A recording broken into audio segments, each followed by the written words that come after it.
ओम श्री गुरुभ्यो नमः। हरिः ओम।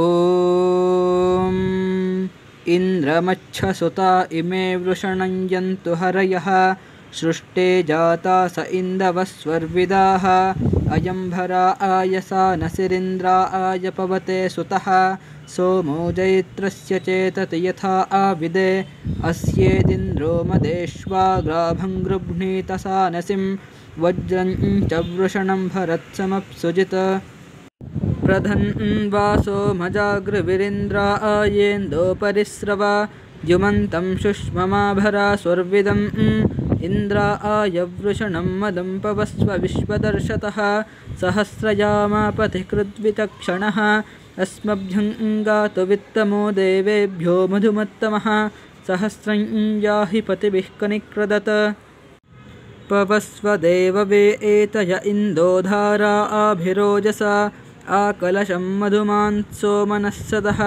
तव द्रप्सा उदप्रुत इन्द्रं मदा आयवावृदुः त्वां देवासो अमृता आजकम्पपुः आनस्सुतास इन्दवः पुनानाधा आवतारयिं वृष्टिद्या आवोरेत्यापस्वर्विदाः सोमः पुनान ऊर्मिणाभ्यो वारं विधा आवते अग्रे एवाचः पवमानः कनिक्रदत धेभिर्हिन्वन्ति वाजिनं वने क्रीडन्तमत्यविं अभित्रिपृष्टं मतयः समस्वरन् असर्जिकलशान् अभिमीळ्हे सप्तिर्नवा आजयुः पुनानो वाचं जनयन् शिष्यदत पवते हर्यतो हरिरतिह्वरा आंसिरं ह्या अभ्यर्ष्यन् स्तोतृभ्यो वीरवद्यशाः अयापवस्वदेवयुर्मधोर्धारा असृक्षता रेभन् पवित्रं पर्ये एष विश्वताः।